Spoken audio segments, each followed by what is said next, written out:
Dear students, मैं Jyoti Saxena, assistant professor, government MS college Bikaner से।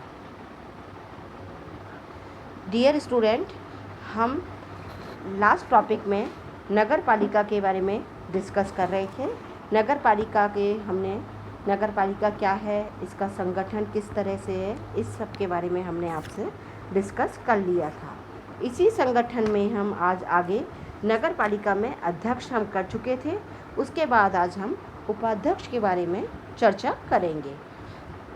नगर पालिका में एक उपाध्यक्ष होता है जिसका चुनाव नए नगर पालिका अधिनियम 2009 के अनुसार जो सदस्य निर्वाचित होकर आते हैं वो सदस्य अपने में से ही एक व्यक्ति को उपाध्यक्ष के रूप में चुनते हैं। इसका चुनाव 5 वर्ष के लिए किया जाता है, यानी पूरे 5 साल के लिए। सामान्यतः निकाय के चुनाव की घोषणा के अगले दिन इसकी परिषद की साधारण सभा बुलाई जाती है, जिसमें सभी को शपथ दिलवाने के बाद उपाध्यक्ष को चुनाव कर लिया जाता है। उपाध्यक्ष नए अधिनियम के तहत उपसभापति और पालिका उपाध्यक्ष के चुनाव के लिए होने वाली साधारण सभा की बैठक में निर्वाचित पार्षदों के साथ सभापति और पालिका अध्यक्ष भी वोट डालने के लिए उत्तरदायी होते हैं। नगर पालिका का उपाध्यक्ष सारी ऐसी शक्तियों का प्रयोग करेगा जो समय समय पर अध्यक्ष के द्वारा उसे दी जाती है। अध्यक्ष अगर किसी कारण से बैठक में अनुपस्थित होता है तो उपाध्यक्ष उसकी अध्यक्ष के शक्तियों का प्रयोग करते हुए उसके द्वारा सौंपे गए सारे कार्यों का निर्वाह करेगा। ऐसे में वह नगर पालिका की बैठक बुलाता है, बैठक की अध्यक्षता करता है, बैठक में अनुशासन बनाए रखता है और कार्यों को सही तरीके से किया जाए इसके लिए वो जिम्मेदार होता है। कई बार जब अध्यक्ष अनुपस्थित है तो वित्तीय प्रशासन की जिम्मेदारी भी उपाध्यक्ष के कंधों पर आ जाती है। वह कार्यपालिका प्रशासन पर निगरानी रखता है और नगर पालिका के अधिकारी और कर्मचारियों को अपने कार्यों को प्रभावी तरीके से करने के लिए प्रोत्साहित करता है। अध्यक्ष और उपाध्यक्ष के अलावा नगर पालिका में मुख्य नगर पालिका अधिकारी भी होता है। राजस्थान में नगर परिषद के सर्वोच्च अधिकारी को आयुक्त और बाकी के शेष समस्त नगर पालिकाओं के सर्वोच्च अधिकारी को अधिशासी अधिकारी कहा जाता है। इसका महत्वपूर्ण कार्य होता है प्रशासन में समन्वय करना और नेतृत्व प्रदान करना। साथ ही निकाय के सारे कर्मचारी उससे प्रेरणा, प्रोत्साहन और मार्गदर्शन की उम्मीद रखते हैं।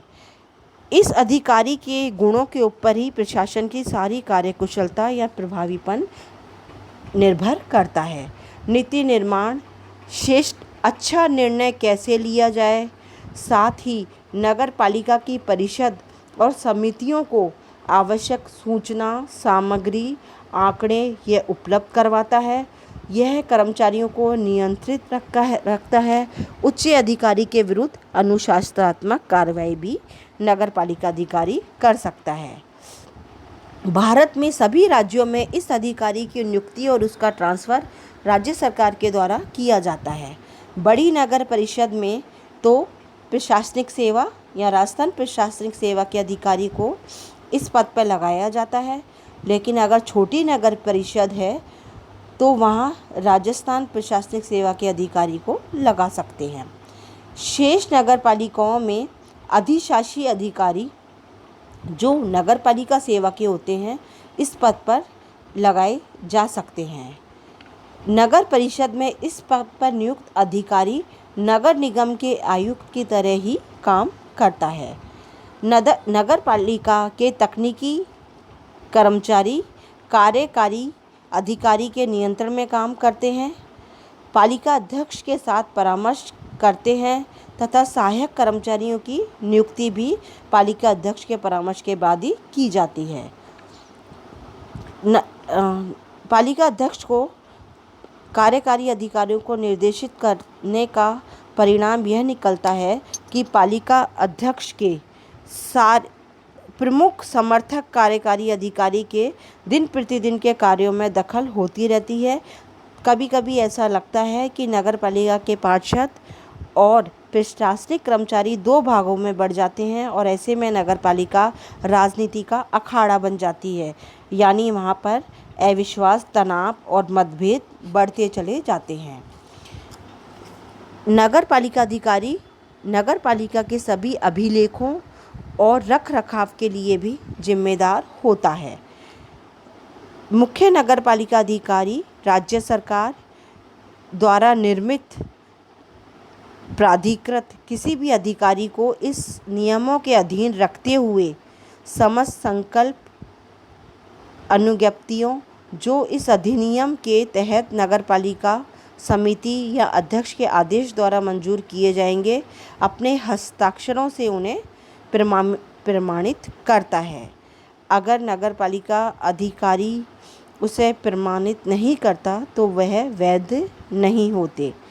नगरपालिका अधिकारी ऐसी सारी शक्तियों का प्रयोग करता है जो समय समय पर राज्य सरकार के द्वारा सौंपी जाती है।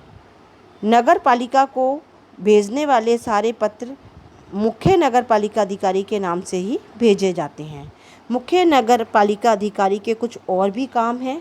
वो अध्यक्ष के सामान्य नियंत्रण में रहते हुए अपने अधीनस्थ नगरपालिका के अधिकारी और कर्मचारियों पर नियंत्रण रखता है। वो ऐसे कर्तव्यों का पालन करता है जो नए नियमों के अधीन उसे सौंपे गए हैं।